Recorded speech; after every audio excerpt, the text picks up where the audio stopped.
हाँ जी बेटा, कैसे हैं आप? आई होप सो सब आप अच्छे होंगे। मैं भी बहुत बढ़िया हूँ। अपनी हेल्थ का बहुत ध्यान रखता हूँ, तभी आपके लिए इतनी मेहनत कर रहे हैं। आप भी बहुत अच्छी मेहनत कर रहे हैं, आई होप सो। तो आज हमारा सीए फाउंडेशन का लेक्चर नंबर 28। तो काफी टाइम से कुछ वादे मेरे अधूरे चल रहे हैं, तो कुछ सर्कमस्टांसेस, कुछ रीजन की वजह से चल रहे हैं, तो उनको जल्दी ही पूरा किया जाएगा। और अगर पूरा किया जाएगा तो बहुत धूम धड़ाके से पूरा किया जाएगा, ये मेरा वादा है आपको। बस आपको ज्यादा इंतजार करने की जरूरत नहीं है। तो आज आपके सामने नए क्वेश्चंस लेके आए हैं। आज आपका लेक्चर नंबर 28 है और आपका तीसरा दिन है चैप्टर नंबर 14 पे, centre tendency, mean, median, mode, quarter, deciles, percentiles, इनके ऊपर। तो दिन है हमारा आज मंगलवार, तो जल्दी ही वीरवार तक हमारा ये चैप्टर पूरा हो जाएगा बढ़िया तरीके से। तो आगे की तरफ बढ़ेंगे, बड़े लेक्चर्स पे भी काम करना है मुझे अभी। अब क्वेश्चन नंबर फर्स्ट है आपका। तो देखो मैंने कितनी अच्छी राइटिंग से की है आज। मैंने मतलब अपनी राइटिंग को कितना इंप्रूव किया, कितनी बढ़िया तरीके से राइटिंग लिखी है, आप देख सकते हैं। टिका के इसके ऊपर मैंने इसको लिखने में मैंने कम से कम 1.5-2 घंटा लगाया, ताकि राइटिंग ना थोड़ी बढ़िया हो। तो मैंने अपनी राइटिंग के अंदर बहुत इंप्रूवमेंट की है। Mean salary for a group of 40 females worker. ये क्वेश्चन भी बहुत इंपॉर्टेंट है। आपके पास 2 ग्रुप दे रखे हो अलग से और उनका मीन अलग अलग दे रखा हो। जिसको क्वेश्चन नंबर फर्स्ट को करवाने से पहले मैं आपके सामने एक एग्जांपल रखता हूं, जिसको हम बोलते हैं combined mean, combined average. Combined average अगर 2 ग्रुप हैं तो उसको 1 और 2 ग्रुप, तो उसका फॉर्मूला होता है फर्स्ट ग्रुप की टोटल वैल्यू x1 बार, सेकंड ग्रुप के नंबर ऑफ पर्सन या टोटल वैल्यू और उनका मीन, और डिवाइड में n1 प्लस n2। सिंपल सी बात है। पहले आप एक फार्मूला करते थे मीन निकालने का, वो होता था sigma x by n। But यहां 2 ग्रुप का इकट्ठा कंबाइंड पूछा जाए तो क्या किया जाएगा? मैं इस तरह के आपको एक एग्जांपल नहीं 2-3 एग्जांपल और डालूंगा आज के लेक्चर में इसी तरह की। तो टोटल नंबर ऑफ टर्म और सिग्मा x ऊपर। तो यहां पर आपके पास 2 ग्रुप होंगे, तो n1 x1 bar, n2 x2 बार हो जाएगा। ये होता क्या बेटा सही मायनों में? अगर आपको सिग्मा निकालना है किसी चीज का, समीशन निकालना है, तो आप क्या करोगे? n को x बार से मल्टीप्लाई कर दोगे, यानी कि नंबर ऑफ टर्म्स को मीन से मल्टीप्लाई कर दोगे तो वो क्या आ जाएगा? उसका समीशन आ जाएगा। वही फंडा यहाँ पर है बेटा, देखो ये चीज से। और इसी तरह आपको सेकंड ग्रुप दे रखा है और उसका बार दिया हुआ है, उन दोनों की मल्टीप्लाई कर देंगे, वो सेकंड ग्रुप का सम आ जाएगा। अगर हमारे पास टोटल सम आ जाए और नीचे टोटल नंबर ऑफ टर्म्स आ जाए दोनों ग्रुप की, तो वो कंबाइंड मीन अपने आप ही बन जाएगा। आई होप सो समझ आ गया। तो देखते हैं 40 फीमेल वर्कर्स, तो उसको आप अच्छा मान लीजिए 3 ग्रुप हो, तो 3 ग्रुप के लिए क्या हो जाएगा मेरा बेटा? वो हो जाएगा n1 x1 bar, n2 x2 bar, n3 x3 bar, divide n1 plus n2 plus n3, ये हो जाएगा। तो यहां हमारे पास 2 ही ग्रुप है। एक ग्रुप के अंदर 40 फीमेल्स हैं, उसको आप n1 नाम दे दो।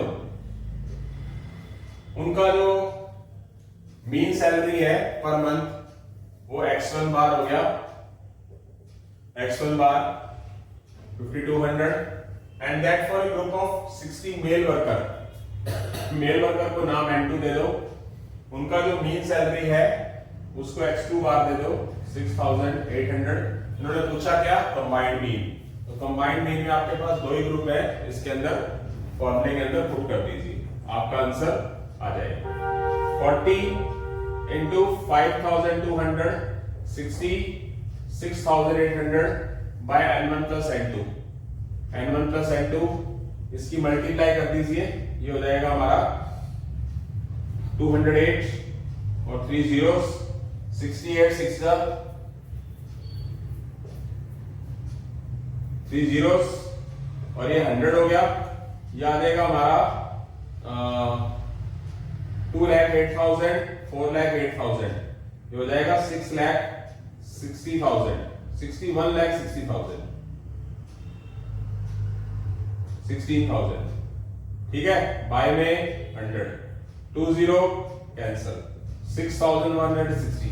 तो बेटा एक ना चीज देख सकते हो, मैं आपको ये नहीं बोलता कि आप कैलकुलेटर यूज ना करें, रट्टा नहीं लगाया मैंने, मल्टीप्लाई की आदत है, एसएससी बैंकिंग पढ़ाया मैंने, अभी भी पढ़ा रहा हूँ। आप मेरे ग्रुप के अंदर लेक्चर के अंदर जाइए यूट्यूब चैनल पे, तो मैं बीच बीच में क्वेश्चंस डाल रहा हूँ। मुझे सिर्फ सीए फाउंडेशंस का नहीं पता, मुझे एसएससी का पता, मुझे बैंकिंग का पता, मुझे +1 +2 आईआईटी का पता। आप ग्रुप में जाके देखेंगे कभी ना कभी, तो अभी एग्जाम आने वाला आईआईटी का, तो उसके अंदर भी मैं मेहनत करने जा रहा हूँ।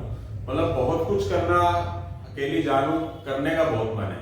मेरा मन तो चलेगी, मैं तो रात को भी लगा रहा हूँ, दिन में भी लगा रहा हूँ, एक आधा बैच भी छोड़ दूँ, पर क्या करें कि कुछ ना कुछ सर्कमस्टांसेस ऐसे होते हैं। पर मैं अपना वादा जो सीए फाउंडेशंस की तरह वो तो कम से कम निभाऊंगा ही, बाकियों को तो मतलब मैं एट रैंक लेवल मेरी बस सीए फाउंडेशंस का मैं अधूरा नहीं छोड़ूंगा कुछ भी।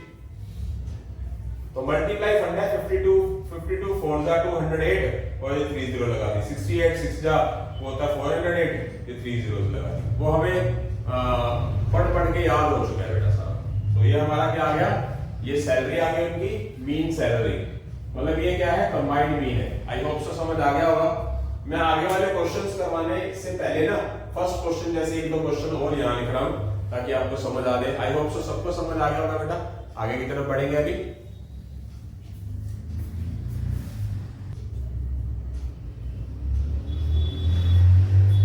हाँ जी बेटा, क्वेश्चन सेकंड, थर्ड, फोर्थ करवाने से पहले मैं इसी तरह के क्वेश्चंस आपके सामने 2 और लेके आया हूं। मैंने 2 एक्स्ट्रा क्वेश्चंस लिख दिए हैं, 3-4 क्वेश्चंस और करवा दूंगा। मेरी आपसे एक रिक्वेस्ट है, आपसे बड़ा होने के नाते, एक्सपीरियंस टीचर होने के नाते, मतलब एक रिक्वेस्ट है कि कोई चीज करो तो थोड़ी सी एक्स्ट्रा प्रैक्टिस में करो, तो आपका टेस्ट सच में मेरा बेटा क्लियर होगा। सच में वादा कर रहा हूँ, सच में क्लियर होगा।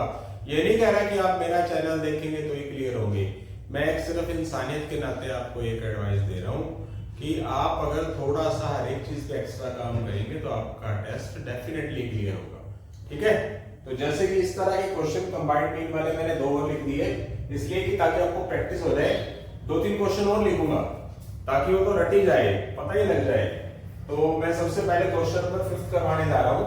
Mean height of 25 male worker in factory is 61, यानी कि 25 मेल वर्कर हैं, उनका मीन हाइट 61 है। तो मेल वर्कर को आप नाम दे दो N1 और उनकी हाइट के मीन को नाम दे दो X1। ठीक है बेटा, जो नजर आ रहा है। And the mean height of 35 female worker, और फीमेल अलग चीज है तो उसको नाम दे दो आप N2। जब हमारे पास ग्रुप के मेंबर्स अलग है तो उसको N2 नाम दोगे। उनकी फैक्ट्री की जो मीन हाइट है वो कितनी है, उन फीमेल वर्कर की, उसको X2 बार नाम दे दो। कितना है, 50 है। आई होप सो समझ आ गया। Find the combined mean height of 60 worker. Total 60 worker है ना, उसकी क्या निकालनी है, कंबाइंड मीन। तो कंबाइंड मीन का फॉर्मूला अभी भी मैंने क्या बताया मेरा बेटा आपको, N1 X1 bar plus N2 X2 bar divide N1 plus N2। N1 25, X1 bar 61, N2 35 58 और N1 25 प्लस 35। यहां से आप क्या करेंगे, इन दोनों को मल्टीप्लाई करके, ऐड करके और 60 से डिवाइड कर देंगे। हो गया क्वेश्चन। ठीक है, कर लेंगे आप, कैलकुलेटर तो अलाउड है ही। तो यहां हमें मल्टीप्लाई के लिए कैलकुलेटर की जरूरत है। मान लो this multiply this multiply this और प्लस करके 60 से डिवाइड करते हुए आ जाएगा आपका मीन हाइट आ जाएगी।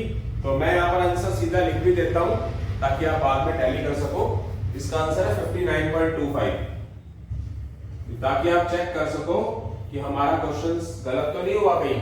कैलकुलेशन आपको करनी है बेटा, this into this plus this into this, यानी कि बोर्ड मास के हिसाब से इन दोनों की मल्टीप्लाई होगी और इन दोनों की मल्टीप्लाई होगी, फिर ऐड होगा, फिर 60 से डिवाइड होगा। आई होप सो समझ आ गया। उसके बाद हम क्वेश्चन नंबर 6 की बात करेंगे बेटा अभी।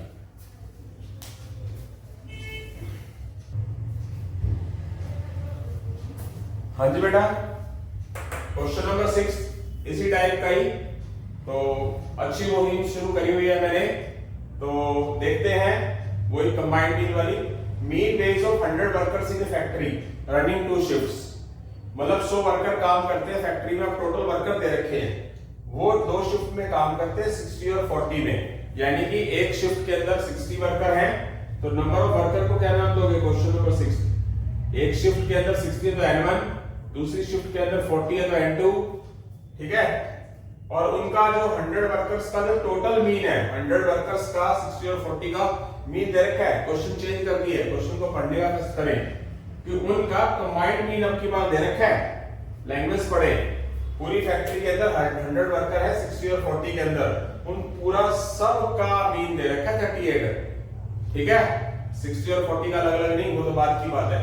Mean ways of 60 worker, 60 worker मतलब जो पहली शिफ्ट है उसका मीन कितना है 60 लेबर का, वो कितना दे रखा, मॉर्निंग शिफ्ट वालों का 40, तो ये हमारे को क्या दिया हुआ है x1 बार दे रखा है मेरा बेटा, यानी कि मॉर्निंग शिफ्ट में जो N1 पर्सन आ रहे हैं उनका मीन है, यानी कि N1 का जो मीन कहलाएगा वो x1 बार कहलाएगा।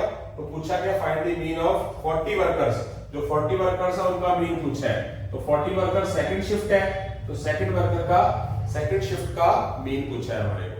अब की बार हमें थोड़ा सा चेंज दिया हुआ है, तो हम क्या करेंगे, फार्मूला वही लिखेंगे, x12 बार N1 x1 bar N2 x2 बार बाय में N1 प्लस N2। x12 क्या होगा 38, N1 60, x1 बार 40, N2 40, x2 बार पता नहीं है, और N1 प्लस N2 60 प्लस 40। तो यहां लिख देता हूं, कैलकुलेशन यहां कर दूंगा, ये कितना हो जाएगा 2400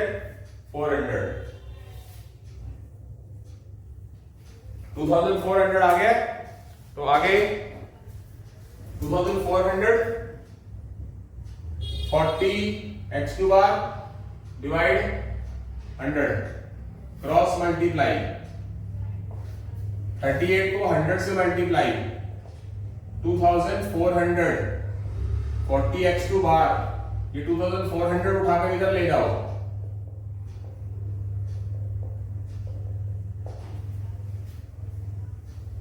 ये कितना हो गया 1400 हो गया, ये 40 इधर डिवाइड में ले जाएंगे, इधर रह गया x2 बार, ये कैंसिल कर दिया, ये 4 से कैंसिल करोगे तो 35 आ जाएगा। तो हमारे पास x2 बार आ गया। x2 बार का मतलब क्या, सेकंड शिफ्ट के जो हमारे 40 वर्कर्स हैं सेकंड शिफ्ट के, उनका क्या आया, हमारा मीन आ चुका है, यानी कि यही चीज हमारे से पूछी गई है। आई होप सो समझ आ गया। एक चीज मिस कर दी, कंबाइंड मीन दे दिया और सेकंड शिफ्ट वालों का मीन पूछ लिया, तो ऐसे ही चेंज करके आएगा।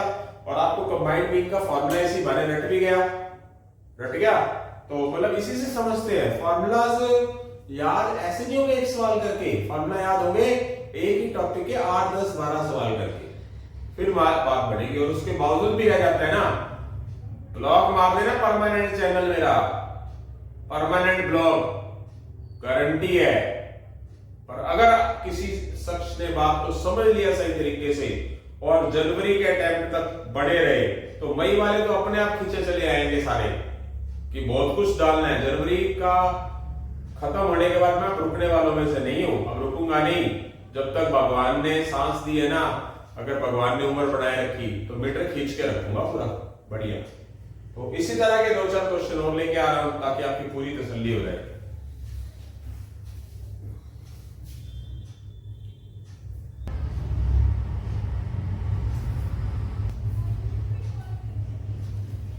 हाँ जी बेटा, वो कंबाइंड मीन वाले क्वेश्चन अभी 2-3 लिखूंगा, तो मैं सोच रहा हूं एक क्वेश्चन करवा दूं ये वाला ताकि जगह बन जाए, तो यहाँ 2-3 क्वेश्चंस लिख दूंगा। तो यहाँ पर हमारे पास मीडियन का मिसिंग फ्रीक्वेंसी वाला क्वेश्चन लिखा है और हमारे प्रॉपर चैनल में अब सीए फाउंडेशंस के क्वेश्चन किए जा रहे हैं। आप आराम से देख लेना और आप बुक खोल के देखिए जरा। मैंने एग्जाम्पल से स्टार्ट करते हुए कोई एग्जाम्पल छोड़ नहीं रहा, बुक खोल के आप देख लेना चाहिए, आप खुद अंदाजा लगा सकते हैं। तो मिसिंग फ्रीक्वेंसी निकालनी है जो मिस है, और उस मिसिंग फ्रीक्वेंसी का मीडियन, मतलब इस फ्रीक्वेंसी का हमारे को क्या दे रखा है, इस क्वेश्चन का मीडियन दिया हुआ है। तो मैं ज्यादा टाइम ना वेस्ट करते हुए क्वेश्चंस पे आता हूं। यहां मैं वो डाटा बना देता हूं पहले, आपके सामने है, ज्यादा टाइम ना वेस्ट करते हुए, कुछ ऊपर लिख नहीं रहा मैं।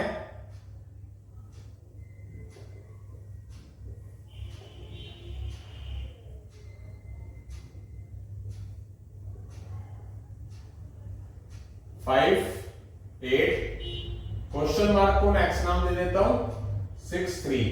ये फ्रीक्वेंसी है और ये हमारी मार्क्स है। और मीडियन दे रखा मुझे, मीडियन निकालने का सही मायनों में फॉर्मूला क्या होता है मेरा बेटा?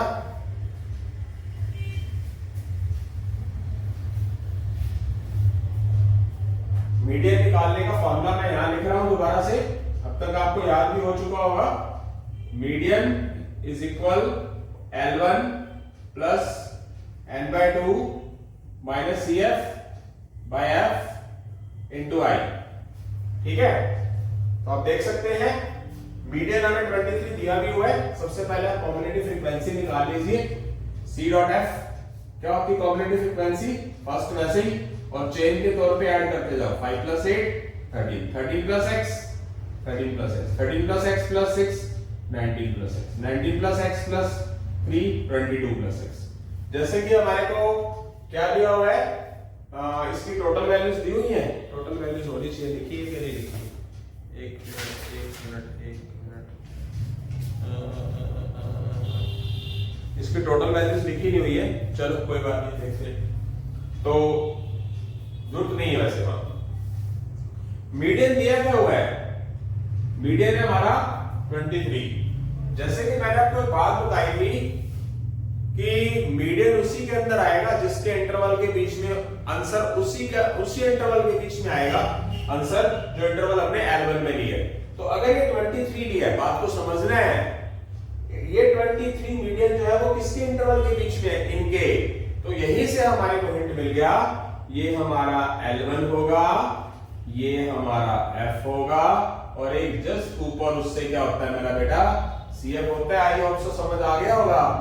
इंटरवल वैसे तो सेम ही होते हैं, बट एक स्पेशल क्वेश्चन आ जाए कि इंटरवल अलग अलग हो, तो इंटरवल लेना कौन सा है, जो L1 लिया गया है वो वाला इंटरवल लेना हमने। अगर इंटरवल अलग आ भी जाए तो घबराने की जरूरत नहीं है।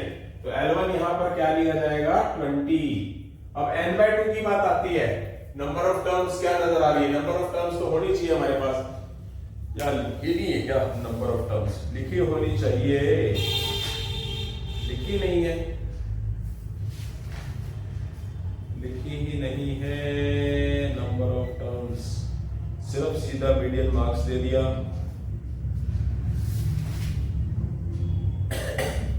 चलो कुछ ऐसी चीज जिससे मीडियन में टर्म्स नजर आए, 5 और 8 13 और 6, 5 8 13 6 19 और 3 22। चलो देखते हैं। तो n कितना है, n हमारा 22 + x है, इसका टोटल ये last value same 22 + x by में 2। CF कितना है मेरा बेटा, 13, बाय में 1 लगा लो। F कितना है मेरा बेटा, x लिख लो। इंटरवल कितना है, 10 का है। ये वाला 20 उठाकर इधर ले आओगे मेरा बेटा, ले आए, 23 - 20, इधर एलसीएम निकाल लो, क्या आएगा बेटा, इधर एलसीएम आ जाएगा 2 को 2 से डिवाइड 1 की 20 + x से मल्टीप्लाई, 22 + x से मल्टीप्लाई, 2 को 1 से डिवाइड 2, 13 से मल्टीप्लाई 26, और ये नीचे x पड़ा है हमारे पास, नीचे वाला x नीचे पड़ा है, और ये 10 मल्टीप्लाई में, ये कितना हो गया बेटा, ये हो गया 3। ये 22 - 26 -4 + x, और ये कितना हो गया 2x, और इनटू में 10, ये कर दो कैंसल, ये वाला x डिवाइड में इधर लेके मल्टीप्लाई में आ जाएगा, और ये -4 + x के साथ कौन सी चीज मल्टीप्लाई है, 5, 3x, -4 को 5 से मल्टीप्लाई -20, +5 को x से मल्टीप्लाई +5x, ये प्लस का 5x उठाकर इधर ले जाओ, x वाले टर्म से एक साइड, ये प्लस का क्या हो जाएगा, सॉरी प्लस का 5x इधर आके -5x, ये क्या हो गया +3x -5x माइनस का 2x, और ये क्या इधर -20, माइनस माइनस कैंसल, 2x के साथ मल्टीप्लाई, उधर जाकर डिवाइड, x की वैल्यूज क्या आ गई 10 आ गई। आई होप सो समझ आ गया। यही हमें बेसिक फ्रीक्वेंसी निकालनी थी। कैलकुलेशन है ना, एक बात समझिए बेटा, यहाँ इतनी छोटी सी चीजों के लिए x x बीच में आ गया तो इनमें कैलकुलेटर की जरूरत है, करो कैलकुलेटर का यूज करो, बट जहां नहीं होना वहां क्या करना, ठीक है। फर्स्ट अटेम्प्ट क्लियर होगा, बातें हर एक बात मानेंगे तो मान लीजिए ना, मान के तो देखिए, ठीक है। चलो मैं धोखेबाज होऊंगा तो मान लो यार, क्या धोखा मिल जाएगा यार, क्या हो जाएगा ज्यादा से ज्यादा, अगर मान लो बेईमान होगी तो। आगे बात समझ, तो जो हमें बेसिक फ्रीक्वेंसी निकालनी थी वो हमारा आंसर आ चुका है। आगे हमने क्वेश्चन सेकंड कर लिया, तो अब मैं कुछ क्वेश्चंस और भी डालूंगा। यहां मैंने क्वार्टर 1, क्वार्टर 3, डिसाइल्स और परसेंटाइल के क्वेश्चन डाल रखे हैं, ठीक है। करते हैं बेटा भी।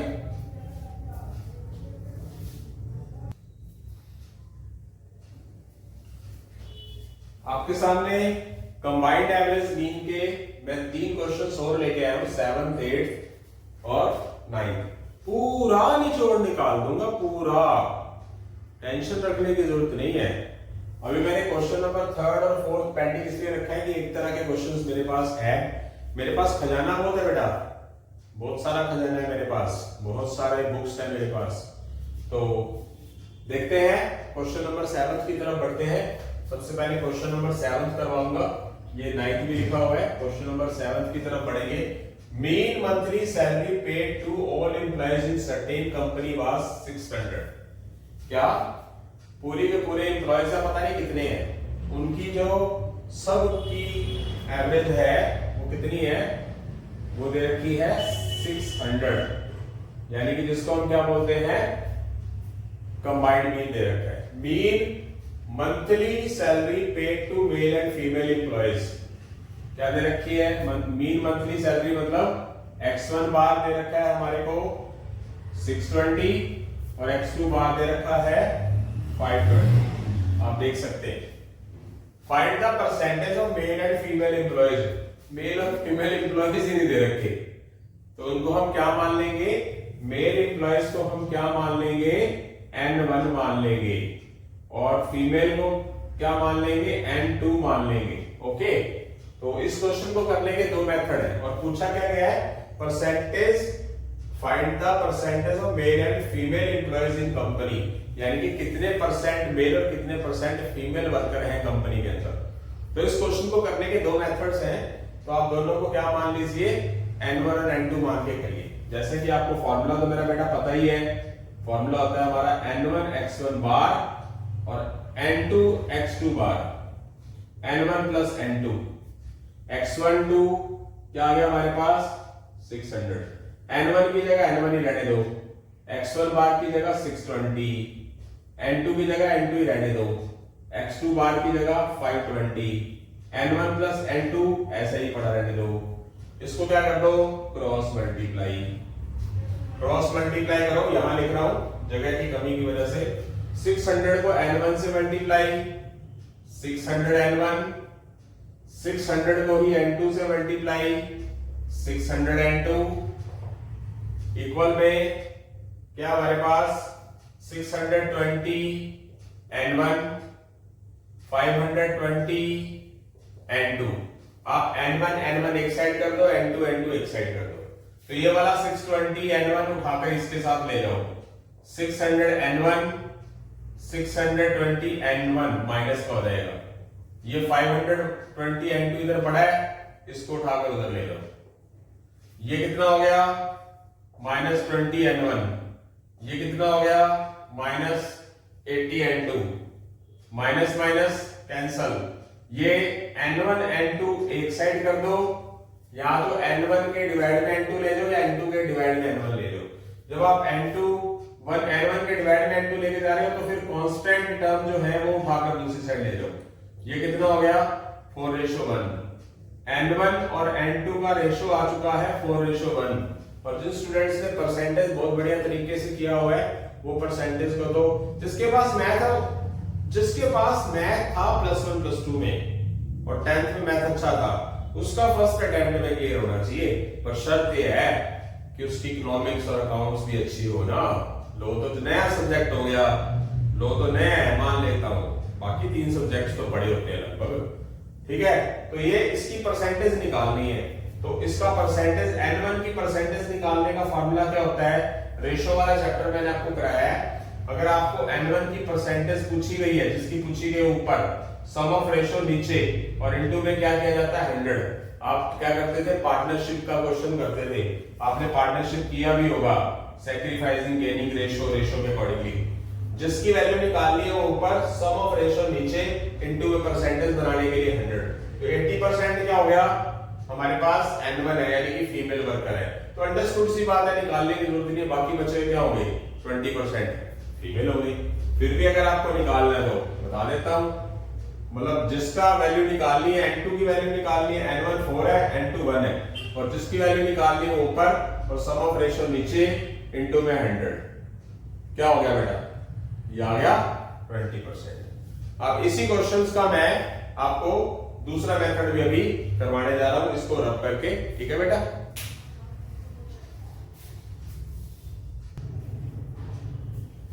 हाँ जी मेरा बेटा, क्वेश्चन 7 का सेकंड मेथड, पहले मैंने क्या किया था, मेल और फीमेल को, मेल और फीमेल है, मेल और फीमेल को N1 N2 रखा। अब की बार मैं क्या कर सकता हूं, मेरे पास सेकंड मेथड है, क्वेश्चन नंबर 7 का सेकंड मेथड। बताना मेरा फर्ज है, अगर मुझे 2 मेथड्स आते तो मेरा फर्ज बनता है आपको बताना। तो जैसे कि आपके पास कंबाइंड दे रखा है N1 x1 bar N2 x2 bar divide N1 plus N2, तो हमारे पास कंबाइंड तो नहीं रखा है, जैसे कि आपको पहले पता ही है। N1 मेल को आप N1 मान लो और फीमेल को आप 100 माइनस N1 मान लो, चलेगा, क्योंकि टोटल 100% होता है। अगर आपने मेल को N1 मान लिया तो आप X मान लो, या तो मेल को आप X मान लो और फीमेल क्या हो जाएगा बाकी बचा हुआ 100 माइनस X। तो इस पे काम करेंगे, N1 मेल लिया है और N2 फीमेल लिया है, N1 X हो गया, और मेल की जो मंथली है वो कितनी है 620, N2 कितना है 100 माइनस X, X2 बार कितना है, जैसे कि मैंने पहले भी लिखा था, यानी कि फीमेल का जो मीन है वो 520 है। तो यहाँ पर N1 प्लस N2 टोटल क्या होगा, वैसे सही मायने में देखा जाए तो वो तो 100% ही होगा ना। परसेंटेज की बात की जा रही है तो मैंने फीमेल की परसेंटेज X ले ली, तो मेल की मैंने परसेंटेज X ले ली, तो फीमेल की कितनी होगी 100 माइनस X। तो यहाँ पर मैंने N1 की जगह X लिख दिया, N2 की जगह 100 माइनस X लिख दिया, और इनका मीन अपने को ऑलरेडी दे रखा था दोनों का अलग अलग, और नीचे 100 लिख दिया क्योंकि टोटल परसेंटेज 100 है। तो क्या कर दिया, क्रॉस मल्टीप्लाई कर दिया, अब सीधे आ जाएगा, ये कितना आ जाएगा मेरा बेटा, ये आ जाएगा 60,000, 620x, ये कितना होगा 520 को 100 से मल्टीप्लाई, 52000 और माइनस का 520x, ये 52,000 उठाकर डिवाइड में माइनस में 60,000 के साथ जाएगा तो क्या हो जाएगा 8,000 हो जाएगा। ये प्लस का 620 और माइनस का 520 कितना हो जाएगा बेटा, ये हो जाएगा 100x। तो अंडरस्टूड सी बात है कि ये 100 मल्टीप्लाई में है, इसके डिवाइड में जाएगा तो हमारे पास क्या आ जाएगा बेटा, 2 0 कैंसिल हो जाएंगी, x आ जाएगा। x किसको माना मैंने, मेल के परसेंटेज को, कितना आया 80% है, तो अंडरस्टूड है, बाकी बचा हुआ किसका होगा, फीमेल का। यहाँ आप 80 लिख दोगे तो भी 20, और वैसे भी पता है कि 80% अगर मेल होगा तो बाकी बचा हुआ क्या होगा 20% फीमेल का ही परसेंटेज होगा, मतलब number of male person in factory 80%, यानी कि 80% जो मेल है वो फैक्ट्री में काम करते हैं और 20% फीमेल काम करती है। आई होप सो समझ आ गया। अब मैं बढ़ूंगा बेटा आगे क्वेश्चन नंबर 8 की तरफ, फिर मैं बढ़ूंगा क्वेश्चन नंबर 9 की तरफ। ये क्वेश्चन नंबर 9 था आपका, तो एक जैसे क्वेश्चन काफी सारे कराए, 2-3 क्वेश्चन कल करा दूंगा क्योंकि और भी चीजें करवानी जरूरी है बेटा।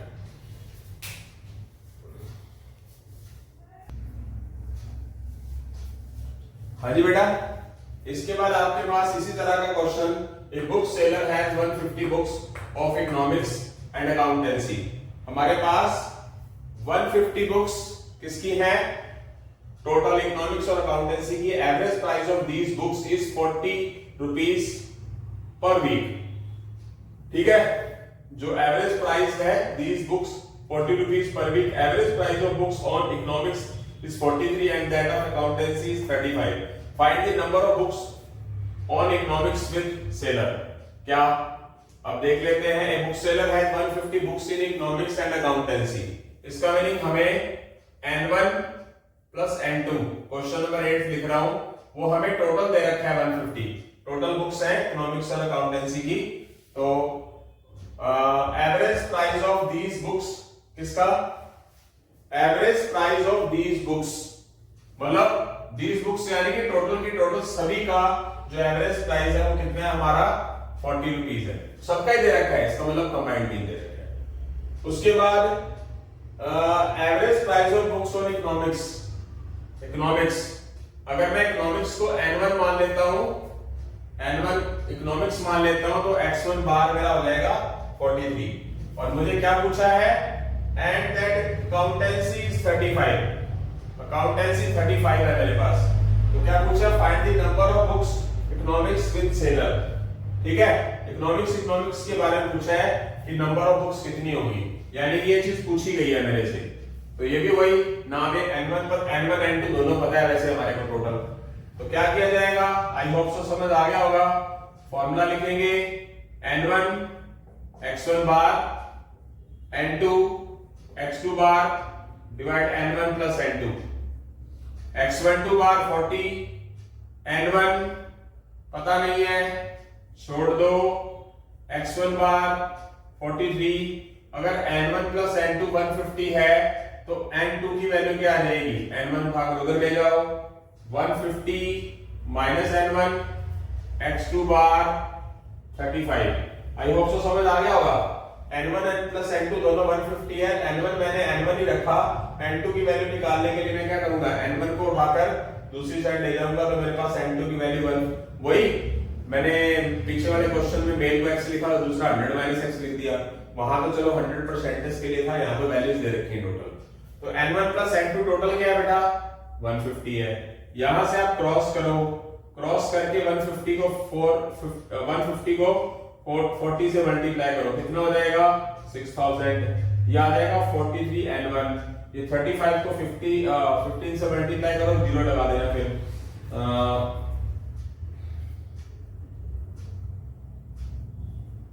ये आ गया।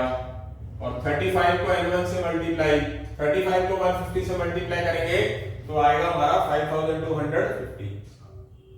ठीक है, मैं अपनी कैलकुलेशन का बढ़िया इस्तेमाल कर रहा हूं। ये वाली चीज 6000 के डिवाइड इधर जाके क्या हो जाएगी? माइनस हो जाएगी प्लस से माइनस में। ये क्या हो जाएगा मेरा बेटा?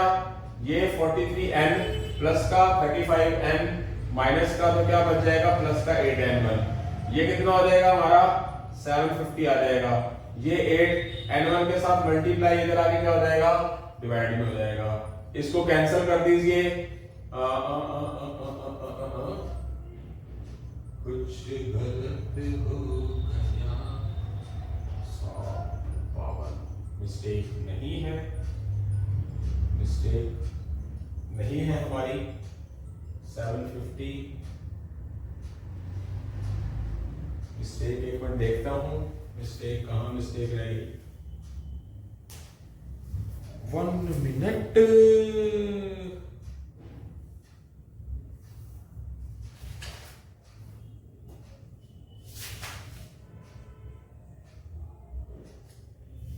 हाँ वैसे तो ठीक है, ठीक है। पॉइंट्स में आएगा यहां पर। Find the number of books on economics with seller. Number of books pointer में आया हुआ है, अप्रोक्सीमेट लेके चलना है। नंबर ऑफ बुक्स पॉइंटर में तो नहीं बोलोगे ना आप, नंबर ऑफ बुक्स। तो ये हमारा आ गया 750 आ गया हमारे पास। क्या आ गया कैलकुलेशन करने पे? 93.75।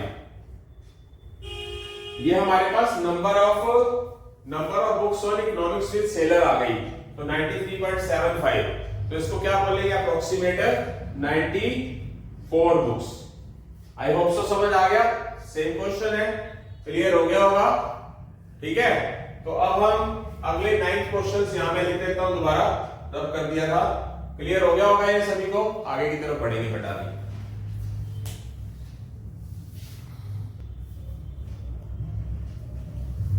हाँ जी मेरा बेटा,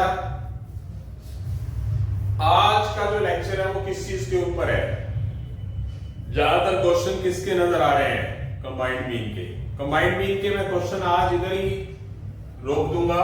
इन 2 क्वेश्चनों के बाद काफी सारे क्वेश्चंस हो गए हैं, आप खुद देख सकते हैं। तो बेटा जो सही तरीका है ना पढ़ने का वो है, मेरे पास बहुत से बच्चे ऑफिसर रैंक में गए हैं, उनको सिर्फ एक ही बात बता दी। ऐसे बच्चे सुनना जरा, बहुत इंपॉर्टेंट और सच्ची बात बता रहा हूं। ऐसे स्टूडेंट हैं जिनको प्लस माइनस नहीं आता था कि सर टेस्ट कैसे क्लियर करें, ऑफिसर कैसे बने, कुछ भी नहीं आता।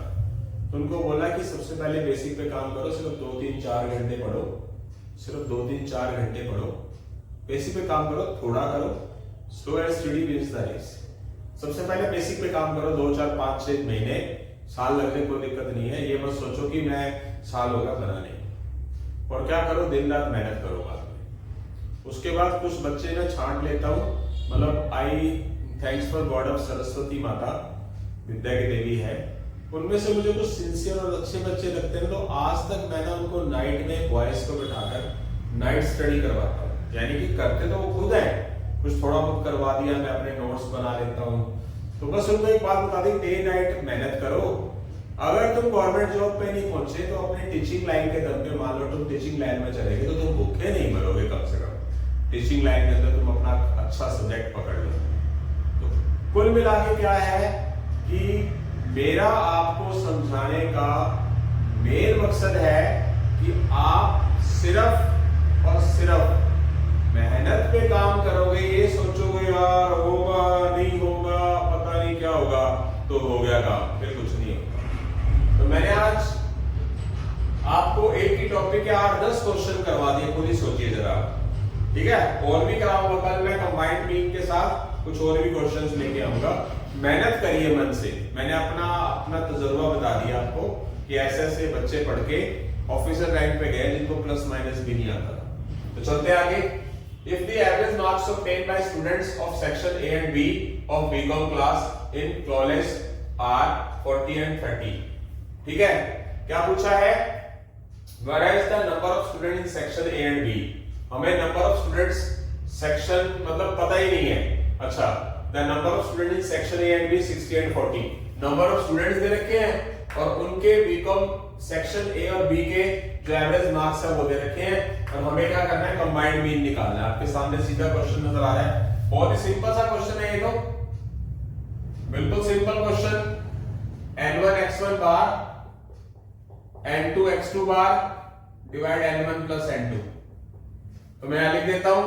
तो सबसे पहले आप एवरेज मार्क्स जो ए सेक्शन के हैं, ए सेक्शन के जो स्टूडेंट की एवरेज मार्क्स है 40, तो बी सेक्शन के जो स्टूडेंट है उनकी एवरेज x2 मान लीजिए 30। तो ए सेक्शन के जो स्टूडेंट है n1 वो क्या हमारे 60, और बी सेक्शन के जो स्टूडेंट है उसको n2 क्या लिख दिया 40। तो यहां पर आप पुट कर दीजिए, क्वेश्चन खत्म। n1 60, x1 बार 40, n2 40, x2 बार 30 डिवाइड n1 प्लस n2। 2400, 1200, 100, 3600, 100, 36 क्या आ गया हमारा? एवरेज आ चुकी है बेटा, यानी कि एवरेज क्या है, कंबाइंड एवरेज है 36 मार्क्स में है, यानी कि सब कुछ मार्क्स में आ रहा था तो लिखा क्या जाएगा, मार्क्स एवरेज है। 36 जो है वो एवरेज मार्क्स है पूरी क्लास दोनों सेक्शंस की। आई होप सो समझ आ गया, बहुत ही आसान क्वेश्चन था। अब मैं इसी के साथ क्वेश्चन नंबर 9 10 भी करवा ही देता हूं, टाइम बच जाएगा और जगह भी बच जाएगी। अब यहां आपको ध्यान से समझना है, mean monthly salary pay to 77 employees, जो टोटल एम्प्लॉयज हैं हमारे वो कितने हैं, वो 77 हैं। In a company was mean monthly salary 77 employees की क्या है 78 है। तो ये क्या है, टोटल है। तो टोटल में मुझे ये नहीं पता कि कितने सेक्शन बनेंगे। एक बार के लिए मैं एक्स बार ही लिख देता हूं, फिर मैं 1 2 3 यहां पर लिखूंगा। 77 एम्प्लॉयज हैं, उनकी कंबाइंड सैलरी है। अब कंबाइंड है मतलब क्या हो सकता है, दो पार्ट भी हो सकते हैं ग्रुप के अंदर, यानी कि अगर कोई 3 शिफ्ट में काम कर रहा है तो यहाँ पर 1 2 3 लिखूंगा, अगर 2 शिफ्ट में काम कर रहे हैं तो 1 2 लिखूंगा। अब इन्होंने क्या बोला, एक चीज बोली है, मीन सैलरी ऑफ 32 पर्सन जो है उसको N1 नाम दे दिया, और उसकी जो मीन है उसको हम X1 बार दे देते हैं। कितना है, 45, और 25 जो है वो N2 हो गया। उनका जो मीन है वो कितना है बेटा, वो कितना है, 82। अब एक अंडरस्टूड सी बात है, टोटल पर्सन 77 है, उनमें से एक शिफ्ट 32 की है, एक 25 की है, तो 57 हुआ ना, 77 तो हुआ ही नहीं। इसका मतलब 20 लोग कहां चले गए, इसका मतलब तीसरी शिफ्ट होगी। यहां कुछ नहीं दिया हुआ, पहली दूसरी तीसरी शिफ्ट, समझ गए। तो इसका मतलब तीसरी शिफ्ट होगी हमारी, उसके अंदर कितने लोग होंगे, 20 लोग होंगे, जो दिए नहीं हुए। हाँ, हमने अपनी कैलकुलेशन की, 70 लोग थे, पहली शिफ्ट में 32 थे, दूसरी में 25, टोटल कितने हो गए, 57। 70 में से 57 टोटल घटा दोगे तो तीसरी शिफ्ट में कितने आएंगे, 20 लोग आएंगे। पूछा क्या गया, mean salary of the remaining, वही तो mean salary of the remaining मतलब बचे हुए 20 लोगों की मीन सैलरी निकालनी है, X3 बार निकालना है। मीनिंग हमारे पास ये क्या दे रखा है, फिर X बार 1 2 3 दिया हुआ है। तो जैसे कि मैंने आपको शुरू में एक चीज बता दी थी कि अगर 3 शिफ्ट के आ जाएंगी तो फॉर्मूला होगा N1 X1 bar, N2 X2 bar, N3 X3 बार, बाय में N1 plus N2 plus N3। तो यहां पर सब कुछ है हमारे पास, सिर्फ X3 बार को छोड़कर, तो वो हम निकाल लेंगे। X12 बार क्या है, 1 2 3 बार 78, N1 क्या है 32, X1 बार क्या है 45, देख लीजिए, N2 क्या है 25, X2 बार क्या है 82, N3 क्या है 20, और X3 बार पता नहीं। N1 plus N2 plus N3 total क्या होगा, कितना दे रखा है 77। तो हम क्या करेंगे, क्रॉस मल्टीप्लाई करेंगे। क्रॉस मल्टीप्लाई करते वक्त 78 को 77 से मल्टीप्लाई, 32 को 45 से मल्टीप्लाई, 25 को 82 से मल्टीप्लाई, और 20 X3 बार। यहां कैलकुलेटर मानता हूं जरूर चाहिए, पर मैं बिना कैलकुलेटर के करता हूं। फिर भी आपका टाइम बचाने के लिए ये दोनों चीजें मल्टीप्लाई करें, ये करें, इन दोनों की प्लस उठा के इधर ले जाएं और फिर 20 डिवाइड में ले आए। ठीक है, कैलकुलेशन आप कर लेंगे, बताने जा रहा हूं। इन दोनों की मल्टीप्लाई और इन दोनों की मल्टीप्लाई को ऐड करके इन दोनों की मल्टीप्लाई में से माइनस कर देंगे, और ये 20 क्या है, मल्टीप्लाई में डिवाइड में ले जाएंगे, X3 बार की वैल्यूज आ जाएगी। मैं आंसर यहां लिख देता हूं ताकि आप करने के बाद टैली कर सकें। X3 बार की वैल्यू आती है हमारी 125.8। ये आंसर है। अगर किसी का ना हो पाया हो, ना हो तो मुझे कमेंट सेक्शन में जरूर बताएं। यानी कि इसकी मल्टीप्लाई और इसकी मल्टीप्लाई ऐड करके इसकी मल्टीप्लाई में से माइनस कर देंगे और 20 मल्टीप्लाई में डिवाइड में ले जाएंगे, आंसर आ जाएगा। आप कैलकुलेटर से इसकी कैलकुलेशन कर सकते हैं। एक कंबाइंड मीन के मैंने 5 6 7 क्वेश्चंस करवा दिए हैं, आई होप सो। कितने करवा दिए, 10 हो गए। 10 में से एक और करवाया था, एक वो और 2 ये 3, मेरे ख्याल से 7 से 8 क्वेश्चन हो गए हैं, शायद 8 हो गए मेरे ख्याल से। तो 8 क्वेश्चन बहुत अपने आप में बहुत मायने रखते हैं। कल भी 2-3 क्वेश्चन कराऊंगा, कुछ और भी साथ में ऐड कर दूंगा। तो इसके बाद मैं आज के जो क्वेश्चन बचे हुए 3rd और 4th उसकी तरफ बढ़ रहा हूं। इसके बाद बेटा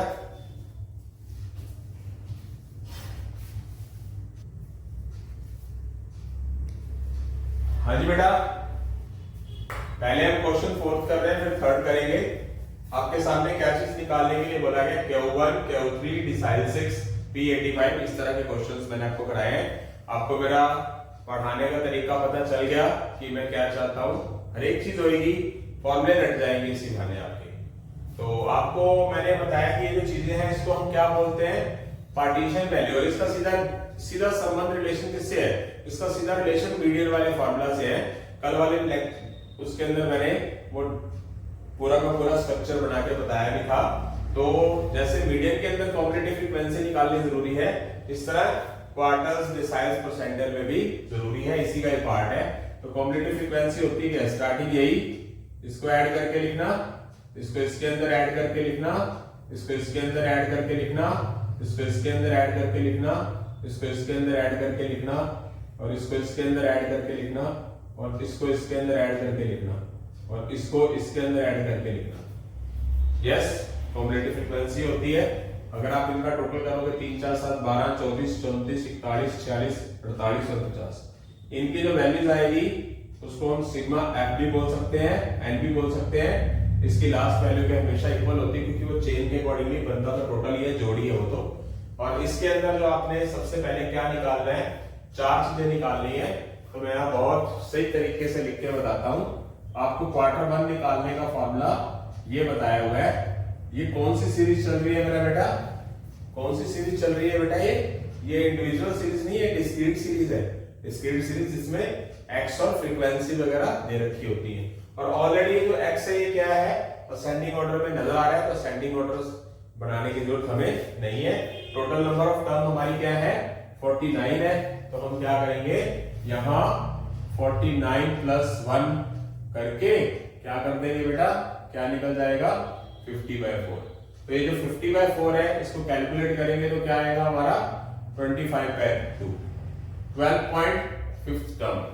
अब 12.5 टर्म, 12.5 हमारे पास कहाँ आएगा, वो हमें कॉम्पिटिटिव फ्रीक्वेंसी में देखना है। जैसे इंडिविजुअल सीरीज के अंदर हमें कल क्या करना पड़ गया था, क्योंकि अलग अलग सीरीज थी, तो हमें सेटिंग में लिख के 12 + 0.5 13 - 12, वो किसमें करना है, हमने हमेशा इंडिविजुअल में करना है। और यहाँ हमारे पास जो डिस्क्रीट सीरीज है इसमें तो हमने 12.5 देखना है, ये कहां पर है, 12.5 देखना है, 12 के आगे है कॉम्पिटिटिव फ्रीक्वेंसी में, 12 से आगे आ रहा है, तो उसके सामने वाली वैल्यूज को क्या बोला जाएगा, बिल्कुल सामने वाली x की वैल्यूज को क्या बोला जाएगा, क्वार्टर 1 बोला जाएगा। तो यहां से हमारा क्वार्टर 1 का आंसर आ चुका है 13।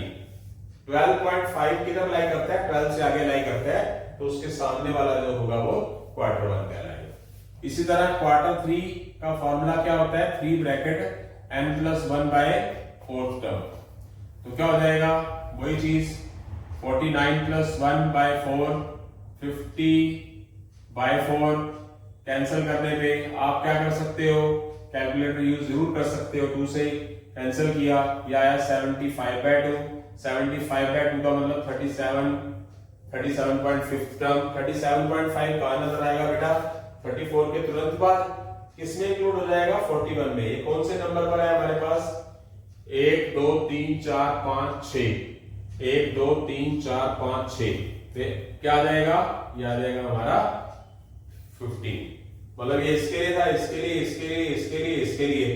तो 37.5 जो रिजल्ट आया, 37.5 कॉम्पिटिटिव फ्रीक्वेंसी में 34 के बाद है ना, इसमें इंक्लूड होगा ना, तो उसके सामने वाली वैल्यूज, एक्स वाली वैल्यूज को क्या करके चलेंगे, हम क्वार्टर लेके चलेंगे। तो जो हमारा क्वार्टर 3 है वो आ चुका है हमारा 50। आई होप सो सबको समझ आ गया है। उसके बाद हम बात करेंगे डिसाइल की, D6 निकालना है। तो D6 का फॉर्मूला क्या बताया है आपको, n + 1 तो करना ही होता है। डिसाइल का मतलब होता है किसी चीज के 10 हिस्से बांट देना, तो वो 10 होता है। क्वार्टर क्या होता है, किसी 4 चीजों को 4 हिस्सों में बांट देना, जिसको हम बोलते हैं अधिया पौवा। पौवा होता है 25%, क्यू3 होता है हमारे पास अधिया और पौवा मिला के, ठीक है। तो गलत मत समझो, वैसे यार कॉमेडी लाइफ में खुश रहना जरूरी है, इसको गलत नहीं समझना किसी ने। तो अगर D6 निकालना है तो 6 से मल्टीप्लाई, और डिसाइल है तो 10, परसेंटाइल है तो 100, ये आपको पता है। तो क्या करेंगे, 6 n की जगह 49 + 1/10, कितना हो गया 50/10, कैंसल 30। 30th कहां जाएगा, 30th कहां पहुंच जाएगा, 24 के बाद, तुरंत बाद, 24 के बाद ही यूज होगा, यानी कि 24 के बाद इंक्लूड होगा। कौन से नंबर पे आएगा, 34। और ये कौन से नंबर पे, 1 2 3 4 5। तो यहां से क्या आएगा हमारे पास, ये आ जाएगा इस पे 5वें नंबर पे, यानी कि जो हमारा D6 है वो क्या हो जाएगा 14। आई होप सो सबको समझ आ रहा है। उसके बाद हम बात कर देंगे P85 का मतलब परसेंटाइल। अब मैं आपको परसेंटाइल के बारे में बताऊंगा अभी। परसेंटाइल का मतलब क्या होता है? परसेंटाइल में आपको n+1 तो करना ही है, और परसेंटेज से निकला है तो बाय में क्या लगाएंगे, यानी कि एक चीज के 100 हिस्से। परसेंटेज क्या होता है? 100 पार्ट्स में डिवाइड होता है। अगर आपको 85 निकालना है p तो 85 से मल्टीप्लाई कर देंगे, जैसे कि यहाँ d6 निकालना 6 से मल्टीप्लाई, और अगर आपको Q3 निकालना है तो 3 से मल्टीप्लाई। फार्मूला इस तरीके से आपको याद करने हैं, और सब फार्मूलाज याद होंगे मतलब होंगे। कपिल सर के अंदर बहुत दम है, घमंड नहीं है, भगवान ने बहुत कृपा की हुई है। बस वो कृपा भगवान और बनाए रखे, और ताकि आपका हम भविष्य सुधार सके। 85 लिखेंगे, n कितना है? 49 + 1 बाय 100। 85 ये 50 बाय 100 कट गया, 85 बाय 2 ये आ गया 42.5 टर्म। और 42.5 कहां पर होगा? ये 46 था, सॉरी 42.5 कहां पर होगा? यहां पर आएगा। इसके सामने क्या नजर आ रहा है आपको? सॉरी कौन सा है? 16, 17 नहीं 16। 46 जो है वो कौन से नंबर पर है? नीचे से 3rd नंबर पर है, तो 16 के बराबर वाले लेने हैं। तो इसका जो हमारा P85 है वो क्या हो जाएगा? वो हो जाएगा बेटा हमारा 60। आई होप सो समझ आ गया होगा सभी को। कल भी मैं कुछ इस तरह के क्वेश्चन जरूर कराऊंगा, पक्का वादा है। अभी हमारा लेक्चर पूरा नहीं हुआ है। आई होप सो सबको समझ आ गया होगा। लेक्चर के साथ बने रहें। हमारा क्वेश्चन अभी 3rd है, उसके अलावा 3-4 क्वेश्चन अभी हम और करेंगे बेटा।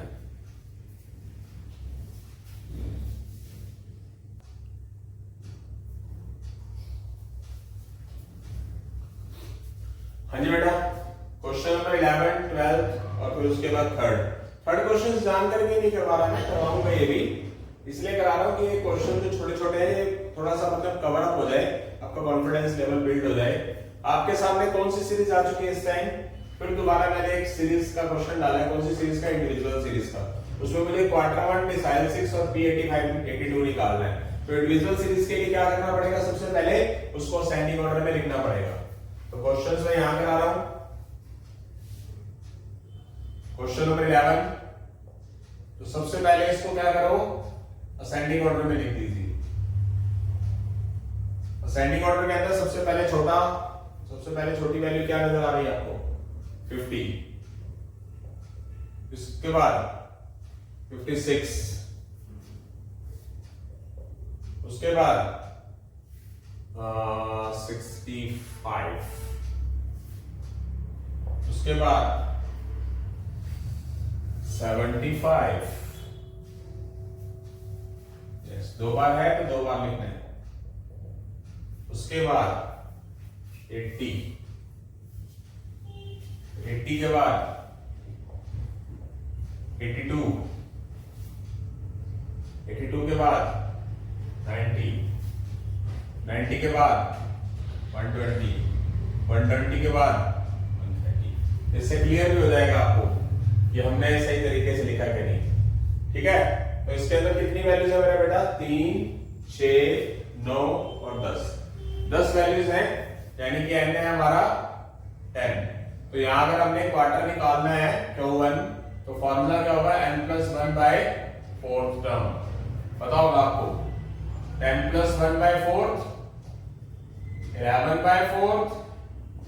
11 बाय 4 का मतलब 11 को अगर आप डिवाइड करेंगे 4 से तो 2.75 आएगा।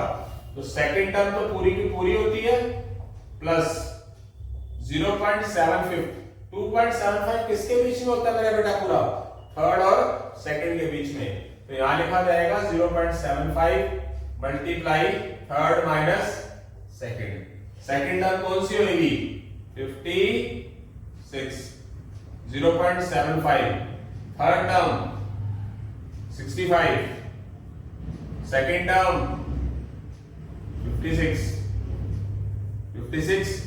इसका पॉइंट हटा लीजिए 100। ये कितना होगा मेरा बेटा? ये हो जाएगा 9। 25 3 जा 25 4 जा कितना हो जाएगा बेटा? ये आ जाएगा हमारा 56 6 प्लस 3 9 जा 27/4। ये कितना हो जाएगा 6.75। ये ऐड करने पर क्या आ जाएगा 62.75।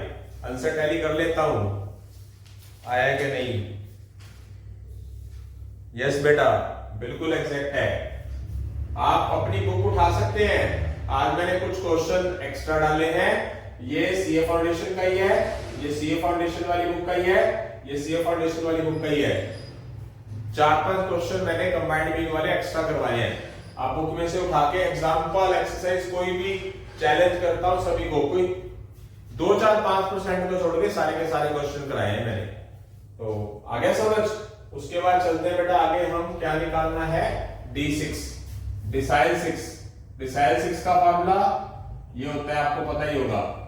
तो क्या करेंगे इसमें 6 n की जगह पर 11 कितना हो जाएगा मेरा बेटा, सॉरी n की जगह पर 10 10 + 1 11 66/10 तो 6.6 आइटम, यानी कि 6 आइटम कंप्लीट प्लस 0.6 किसके बीच में होगा 6.6 किसके बीच में होता है 6th और 7th आइटम के बीच में। तो क्या किया जाएगा 6th और 7th आइटम के बीच में होगा, तो वही किया जाएगा 7th में से 6 माइनस कर देंगे, मतलब जिसके बीच में होगा वो दोनों आपस में क्या कर देंगे माइनस कर देंगे। 6 टर्म कौन सी आएगी 1 2 3 4 5 6 80 0.6। 7th टर्म 82 में से 6 टर्म माइनस 80 6/10 ये क्या हो जाएगा 2। ये क्या हो जाएगा कैलकुलेशन करने पर 12/2। 12/10 मतलब 12/10 का मतलब क्या हो गया 1.2, यानी कि 81.2।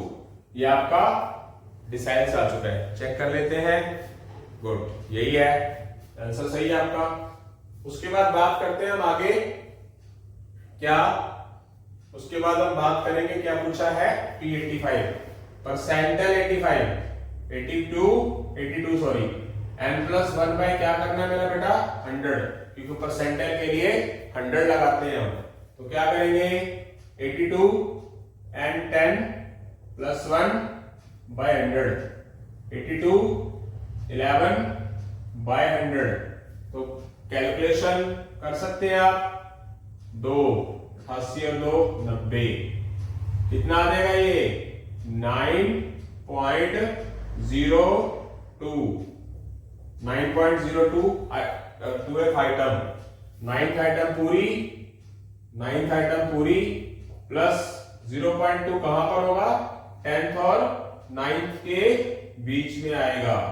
9th टर्म कौन सी होगी 1 2 3 4 5 6 7 8 9 120 0.2 10th term 130 9th term 120 by point हटाकर 10 इसकी वैल्यू 10 ये कैंसल 120 + 2 122। आई होप सो समझ आ गया है सभी को। आंसर टैली करें। ये गड़बड़ हो गई 9.02 का मतलब 0.02 तो इसका पॉइंट हटाकर 100 मीनिंग कैंसल। बेटा गलती होगी मेरे से थोड़ी सी, तो क्या करेंगे दोबारा लिख देता हूं, थोड़ी सी मिस्टेक हो गई, ठीक है। तो इंसान में कोई खास बात नहीं है, तो सॉरी मांगता हूं आपके कान पकड़ के, आप सबके कान पकड़ के सॉरी मांग रहा हूं। तो 9th टर्म कितना होगा 120, क्योंकि 9.02 था तो 9 + 0.02 तो 0.02 10th term 130 9th term 120 point हटाकर ये 0.02 है तो पॉइंट हटाकर 100 और ये 10 ये कैंसल 120 2/100 मतलब 0.2 तो कितना हो गया 120.2 जीरो लगा सकते हो साथ में। तो ये आपका क्या आ चुका है आंसर आ चुका है 120.20। आई होप सो समझ आ गया होगा। ये थी हमारी इंडिविजुअल सीरीज के क्वेश्चन। तो आगे हम एक मेरे पास और आ गया है एक क्वेश्चन, इस पे काम करूंगा मैं। बहुत अच्छा क्वेश्चन है जिसके बारे में मैंने आपको बताया कि मोस्ट इंपॉर्टेंट क्वेश्चन है competition examination point of view से। अभी चलेगा हमारा।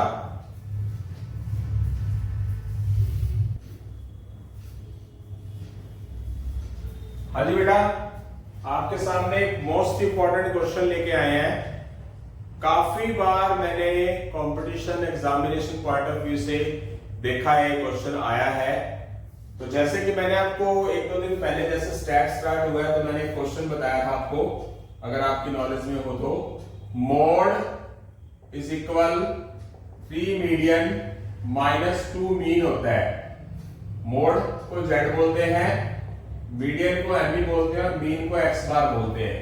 तो ये फॉर्मूला होता है, मैंने कल भी बताया, परसों भी बताया। आपको इन तीनों में से कोई दो चीज दे रखी है और तीसरी निकालनी है, तो आप सीधा आंखें बंद करके इस क्वेश्चन के अंदर कर सकते हो। क्या लिखा है इन्होंने? Foreign and moderately skewed distribution of marks in statistics for a group 200 students। तो टोटल स्टूडेंट्स कितने हैं? 200 स्टूडेंट हैं। उनका मीन दिया हुआ है, यानी कि x बार दिया हुआ है हमारे को 55.60 और मीडियन दिया है 52.40।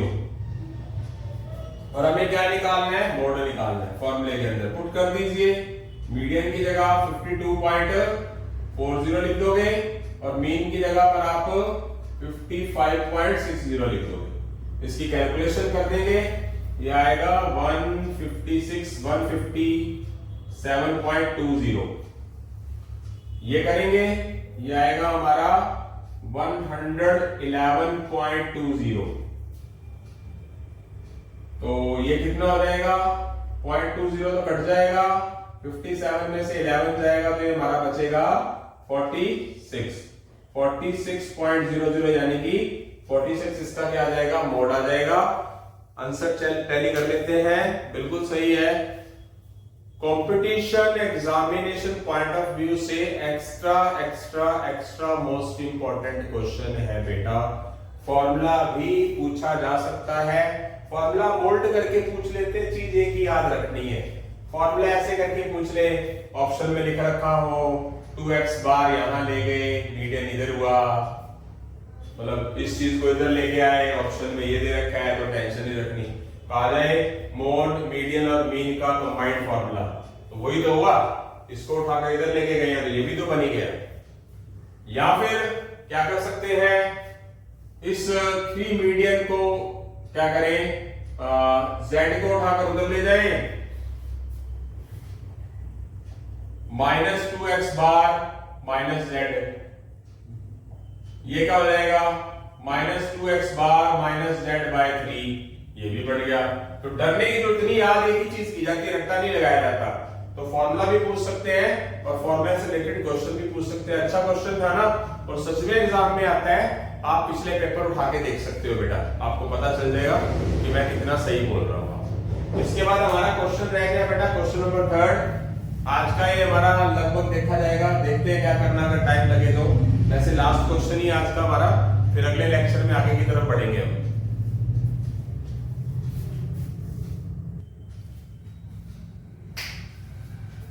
हाँ मेरा बेटा, आज का लास्ट क्वेश्चन, ठीक है। तो कल आपके पास एक स्ट्रेटेजिक वीडियो रहेगी वेडनेसडे को, बहुत ही बढ़िया, जो आपके कैरियर के अंदर तहलका मचा देगी, यानी कि आपके कैरियर को सीए फाउंडेशंस तक पहुंचाने के अंदर पूरी एक ऐसी कील का काम करेगी, यानी कि आपको मुकाम तक पहुंचाएगी वो, ठीक है। जिसको क्या बोलते हैं, वो मुहावरा सा होता है, मैं भूल गया कौन सा कील साबित होगी, मुकाम को पूरा करने का वो कील साबित होगा, यानी कि वो लास्ट कील ठोका जाएगा आपके अंदर नहीं, आपकी कॉम्पिटिशंस, मतलब आपके कैरियर को बनाने में जो वो बहुत बड़ी चीज हासिल होगी, बहुत बड़ी बात हासिल होगी। वो आप उस चीज को कवर अप करें बढ़िया तरीके से, बिना किसी टेंशन के करें। लेक्चर के लास्ट में मैं आपको वैसे ही मोटिवेट करता हूं, तो आप वैसे ही खुश रहें, खुश रहकर ही आप अपने मुकाम को हासिल कर सकते हैं। तो आपके सामने इसका मीडियन निकालना है, ये भी आपका सीए फाउंडेशन का क्वेश्चन है। तो इसमें आपने मीडियन निकालना है, जैसे कि मैंने आपको बताया है कि अगर मीन निकालना हो तो ये इंक्लूसिव इंटरवल है। इंक्लूसिव समझते हैं, कल बताया था 369 जो अपर लिमिट है वो आगे होनी चाहिए। कितने का गैप चल रहा है, आगे एक बढ़ रहा है। तो इन दोनों के बीच में अगर एक का गैप है तो क्या करेंगे, आधा इधर से कम कर देंगे, आधा इधर से बढ़ा देंगे।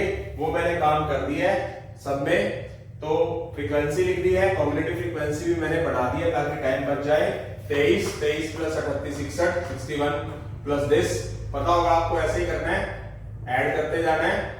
यस, क्लियर है, ये तो पता लग ही गया होगा। तो ये हमारा कॉम्बिनेटिव फ्रीक्वेंसी आ चुकी है। इसका हमने निकालना है क्या मेरे बेटा, मीडियन निकालना है। मीडियन निकालने का जो फॉर्मूला होता है मैं यहां लिख देता हूं, L1 n/2 minus CF/F into I। Okay मेरा बेटा। तो सबसे पहला काम क्या करेंगे, सबसे पहले अपने को क्या करना होता है, अगर आपको मीडियन याद हो तो n/2 निकालना होता है। n कितना है हमारा 308, क्योंकि लास्ट में टोटल कैलकुलेशन कर दी है। इस लास्ट की वैल्यू और टोटल की वैल्यू हमेशा सेम आती है, आपने देख ली है। तो सबसे पहले n/2 निकालना होता है, पता होगा आपको। वो आया 154। अब वो 154 कहां देखना होता है, वो देखना होता है कॉम्बिनेटिव फ्रीक्वेंसी में। 154 जो है वो कहां नजर आ रहा है आपको, वो 119 के बाद नजर आ रहा है। यानी कि कौन से नंबर पर नजर आ रहा है, वो आपको नजर आ रहा है चौथे नंबर पर। तो चौथे नंबर वाली वैल्यू इसको क्या लेंगे हम, L ले लेंगे। इसके सामने वाले को F ले लेंगे। इससे एक ऊपर चढ़कर CF ले लेंगे। आई होप से समझ आ गया होगा। पर इंटरवल क्या ले लेंगे, इनके बीच में कितने कितने का गैप नजर आ रहा है, 20 का। तो यहां मैं सारा कुछ लिख रहा हूं ताकि आपको प्रॉब्लम ना रहे। L1 409.50, CF 119, F 82, interval 20। आप देख सकते हैं, फॉर्मूला इनपुट कर दीजिए और आपका क्वेश्चन हो गया। L1 409.50, n/2 154, CF 119, F 82, I 20। 409.50 ये कितना हो गया 35 बाय 82 इंटू 20, 2 कैंसल। 409.50 350 बाय 41, 350। चलो टाइम है इसलिए कर रहा हूं, अदरवाइज आप कैलकुलेशन यूज तो कर ही सकते हैं। 350 को 41 से क्या कर देंगे, डिवाइड कर देंगे।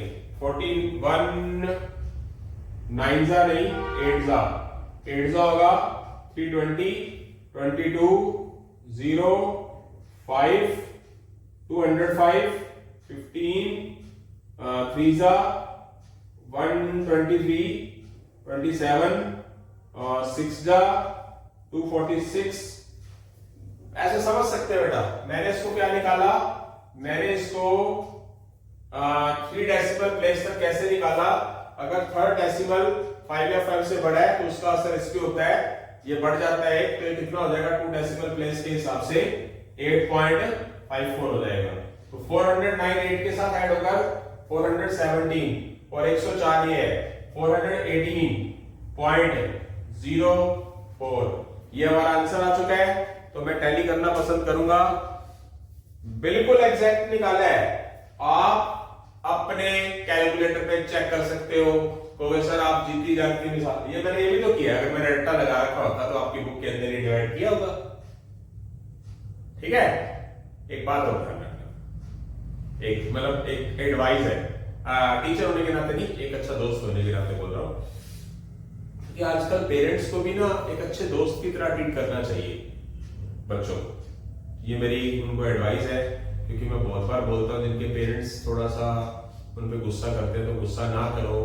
मेरे प्यारे पेरेंट्स, मेरे भाई बहनों की तरह जो मेरे पेरेंट्स हैं, भाई बहनों की तरह बोल रहा हूँ उनको मैं, गुस्सा मत करिए, क्योंकि उसके उनके अंदर इतना पता नहीं क्या आग बढ़ रही हो कि उनसे ऐसा कोई जिंदगी के अंदर पाप हो जाए कि जो करना ही ना चाहते हो, ना चाहते हुए आपके बच्चे पूरी दुनिया के सामने पापी बन जाए। तो आप ये चाहते हो रिलैक्स रहो, उनके साथ खुश रहो, अपनी जो आपकी पता नहीं कितनी जिंदगी है, उनकी भी पता नहीं बेचारों की कितनी जिंदगी है, पता थोड़ी ना किसी का, तो थोड़ा सा ना खुश रहो। कैरियर बन जाएगा, बाढ़ में गया कैरियर, जिंदगी पहले है, एंजॉय पहले है, लाइफ भी पहले है, बन जाएगा, कमाने का 2 रोटियां खानी है, भाग दौड़ में मत लगाओ उनको, खुश रहो, खुद भी खुश रहो। अगर ये चीज आप अपने पेरेंट्स को दिखाना चाहो तो दिखा सकते हो, उनके ऊपर असर होगा। गलत नहीं होते वैसे पेरेंट्स को, मैं पेरेंट्स को गलत नहीं मान रहा, but please my respective parents, ठीक है, जो भी हैं और जिनकी जॉइंट फैमिली है वो भी, मतलब थोड़ा सा ध्यान रखें बच्चों का, ठीक है। वो गलत दिशा में जाके नशे नुशे में चले जाएंगे, वैसे ओवरडोज लेके मरे पड़े होंगे कहीं, तो उससे तो अच्छा ही है कम से कम थोड़ा सा खुश रखे उन्हें। और बच्चों पे आता हूं, बच्चों का फर्ज भी बनता है कि वो भी उनको टाइम दे, वो भी समझे, अपना प्रेशर दोस्त दोस्त दोस्त दोस्त दोस्त दोस्त उनके पीछे ना पड़े रहे, पेरेंट्स को भी की कदर समझे। दोनों तरफ से, दोनों हाथ से ताली बजती है, एक चीज अगर खराब होगी, एक हाथ खराब होगा ना, तो उसका असर दूसरे पे पड़ेगा, ठीक है। तो यहां से हमारा क्वेश्चन हो चुका है। तो मैंने, आप देख सकते हो, कैलकुलेटर का सहारा नहीं लिया। कैलकुलेटर आप करें, इनमें कैलकुलेटर की जरूरत है, स्टैट में कैलकुलेटर की जरूरत है, मैथमेटिक्स और फाइनेंस में कैलकुलेटर की जरूरत है, बट कुछ परम्यूटेशन कॉम्बिनेशन में भी कहीं ना कहीं कैलकुलेटर की जरूरत है, बट कुछ चैप्टर ऐसे हैं जिसमें कैलकुलेशन की जरूरत ही नहीं है।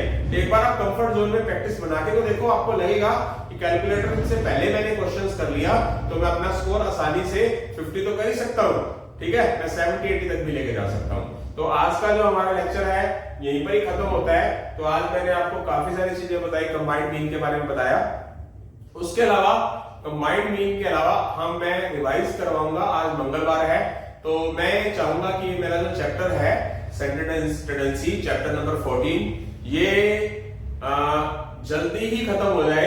लेक्चर नंबर 28 है, 2-3 लेक्चर के अंदर ही खत्म हो जाए, ताकि हमने आगे की तरफ भी बढ़ना है। उसके बाद मैं अपनी जो गियर है वो बढ़ाऊंगा, मुझे पता है मुझे बड़े लेक्चर डालने हैं, डालूंगा, पक्का डालूंगा, और मुझे दुनिया की कोई ताकत बड़े लेक्चर डालने से रोक नहीं सकती। मेरे अंदर हिम्मत बहुत है, अगर मैं चाहूं तो 8-8, 10-10, 12-12, 15-15 घंटे के लेक्चर डाल सकता हूं, बट हमारा काम अच्छा चल रहा है तो उसको चलने दीजिए, सब्र का फल मीठा होता है। तो इसी के साथ ही जय हिंद, जय श्री राम। बेटा आज मंगलवार भी है, तो जय श्री राम, जय श्री राम। श्री रामचंद्र जी और हनुमान जी आपके ऊपर कृपा बनाए रखें। जिनके भी इष्ट देव हैं, हिंदू, मुस्लिम, सिख, ईसाई, जितने भी लोग हैं, जितनी भी कम्युनिटी के लोग हैं, जितने भी धर्मों के लोग हैं, उनके बच्चे जो मेरे चैनल को देख रहे हैं, भगवान उनको आशीर्वाद दे, अल्लाह उनको आशीर्वाद दे, ठीक है, ईसा मसीह उनको आशीर्वाद दे। जो हमारे आराध्य गुरु नानक देव जी, गुरु गोविंद सिंह जी, वो उनकी कृपा आपके ऊपर बनी रहे। तो बिना किसी टेंशन के काम करो, पेरेंट्स को कहो कि वो हमारे साथ दोस्त की तरह व्यवहार रखें, मम्मी पापा हमें टाइम दें, टेंशन मत लीजिए, सब कुछ सही होगा। थोड़ा बिगड़ जाता है तो उसको बनाना आपका काम है। कई बार बच्चे भी बड़ों का काम करते हैं, बड़ों को वो चीज समझा देते हैं कि जो उनको बहुत लेट समझ आती है, कि वो रिश्तेदारों के पीछे मत पड़े, रिश्तेदारों के बच्चे को मत देखें, अड़ोस पड़ोस के बच्चों को मत देखें, अपने बच्चे की क्वालिटी भी देखें, प्रेशर मत डालें, वो धीरे धीरे समझ आ जाएगा।